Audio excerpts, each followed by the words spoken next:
Assalamualaikum. Apa kabar semuanya? Semoga sehat selalu dan bahagia selalu ya. Sesuai dengan judul di thumbnail, untuk di video kali ini aku akan membahas tips mengatur waktu untuk pemilik bisnis rumahan, terutama untuk yang memiliki usaha warung sembako di rumah. Dalam menjalankan usaha warung sembako di rumah, selain modal, hal penting yang harus dimiliki seorang pengusaha adalah mental baja yang tidak mudah menyerah, dan tentunya manajemen waktu yang matang. Sebenarnya, untuk poin manajemen waktu itu sangatlah mudah jika kita mengetahui cara terbaiknya. Jadi, yang pertama kita harus memulai membuat prioritas. Saat kita menjalankan bisnis rumahan, khususnya buat teman-teman yang memiliki usaha warung sembako di rumah, seringkali dilakukan hampir 24 jam ya teman-teman. Jadi meskipun warung aku ini bukanya nggak 24 jam, jadi bukanya dari jam 6 pagi sampai jam 10 malam, tapi banyak juga teman-teman di luar sana yang hampir 24 jam membuka warungnya.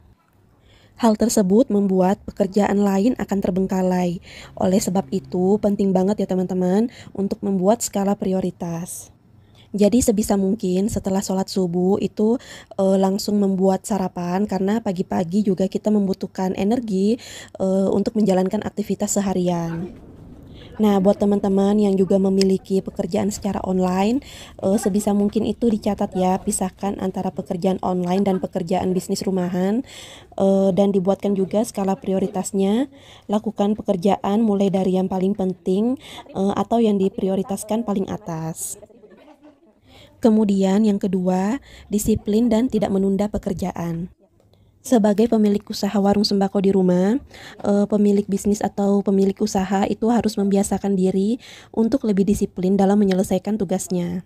Nah, kalau yang utama menurut aku itu perlu banget kita mencatat barang-barang apa aja yang habis di warung kita, karena jangan sampai ada pelanggan yang kecewa ketika datang berbelanja di warung kita bilang habis, terus besoknya mereka datang lagi, barang tersebut itu belum tersedia di warung kita. Itu sangat mengecewakan pelanggan ya teman-teman.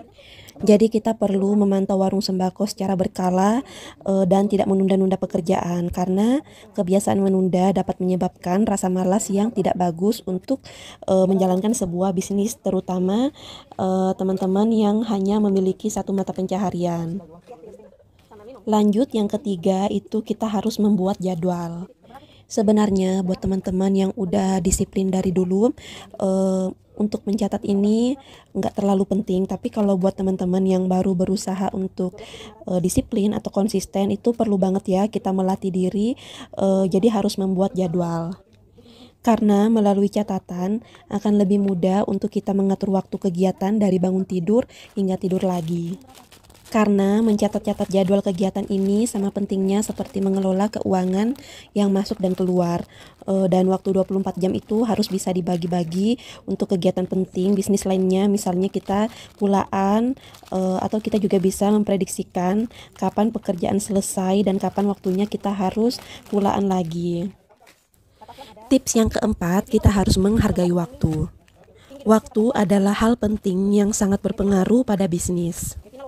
Menggunakan waktu untuk menyelesaikan tugas dan menaikkan omset bisnis tentu akan menghasilkan keuntungan. Sebaliknya, waktu yang tidak diatur dengan manajemen yang benar atau berantakan dan banyak terbuang sia-sia, tentu itu akan membuat bisnis kita sulit untuk berkembang ya teman-teman. Kita harus tahu kapan saat harus fokus bekerja, mengurus bisnis, mengelola dana usaha, mengecek konsumen, dan lain sebagainya. Jadi saat harus bekerja, semua konsentrasi dan tenaga kita seharusnya digunakan untuk keperluan bisnis. Pada saat jam istirahat, barulah kita bisa mengistirahatkan pikiran kita agar nantinya kita dapat lebih fokus dalam bekerja. Ya, walaupun sebagai pemilik usaha warung sembako di rumah juga kita bebas ya istirahat kapan saja, tapi sebaiknya tetap kita atur waktunya dengan seimbang. Jadi di saat warung lagi sepi, biasanya aku manfaatkan juga waktu untuk mencuci, beberes sedikit, kayak gini aja ya. Jadi kerjanya itu agak lebih santai, karena biasanya kayak pekerjaan nyetrika ini aku kerjakan di malam hari ya teman-teman, atau di pagi hari saat masih ada Pak suami di rumah. Karena tidak akan ada cukup waktu dalam sehari untuk menyelesaikan pekerjaan tanpa kita disambi-sambi gitu ya kerjanya, atau istilahnya multitasking. Dengan adanya rutinitas itu akan memudahkan kita menjalani hari tanpa harus berhenti dan bertanya-tanya apa yang harus dilakukan selanjutnya atau terganggu oleh gangguan pekerjaan lainnya ya. Jadi yang namanya pekerjaan rumah itu nggak ada habisnya teman-teman. Belum lagi kalau kita juga memiliki usaha warung di rumah ya, tentunya ada beberapa pekerjaan rumah yang akan sedikit keteteran. Jadi sebisa mungkin kita bisa minta bantuan pertolongan anggota keluarga untuk membantu mengurus kebutuhan lain di luar pekerjaan. Atau buat teman-teman yang memiliki cukup banyak penghasilan juga bisa ya mempekerjakan asisten untuk membantu mengerjakan tugas yang tidak perlu langsung kita kerjakan, maksudnya tanpa harus kita kerjakan gitu ya. Tips yang berikutnya, jangan membuang waktu. Saat waktunya bekerja, fokuslah pada pekerjaan. Jadi, jika media sosial adalah bagian dari pekerjaan kita ya, ketahuilah apa yang harus kita lakukan. Misalnya, kita harus meluangkan waktu untuk membuat konten atau membalas komentar teman-teman yang udah sering komen di video kita atau berkunjung balik kayak gitu ya teman-teman. Tips selanjutnya, kita harus berlatih merawat diri. Jadi dalam menjalankan bisnis rumahan itu kita membutuhkan banyak energi mental. Jadi jika kita menjalankan bisnis bersamaan dengan pekerjaan rumah atau membesarkan anak, tentu akan menguras energi dan mental fisik kita. Akibatnya ya kita bisa memicu stres atau kelelahan. Untuk menghindari kehabisan tenaga saat kita menjalankan usaha, sebaiknya kita harus belajar untuk menjaga diri dengan cukup istirahat, makan makanan yang sehat, sempatkan juga untuk berolahraga ya teman-teman secara teratur dan istirahat sejenak di saat teman-teman udah merasa cukup lelah, dan jangan lupa untuk memanjakan diri kita sesekali. Tips yang selanjutnya, rencanakan strategi pemasaran setiap hari.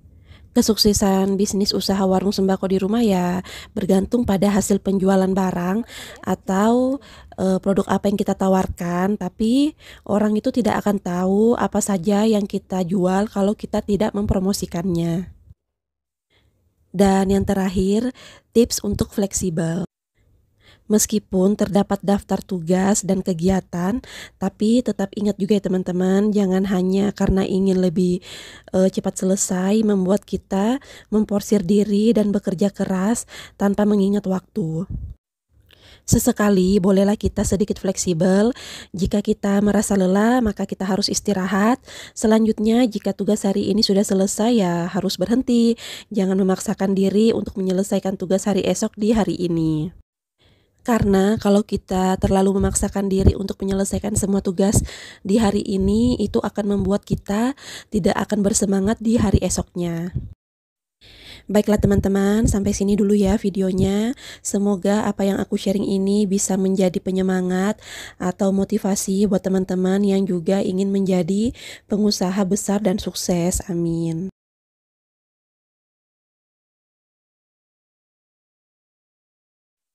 Terima kasih juga buat teman-teman yang udah setia nonton videoku dari awal sampai selesai.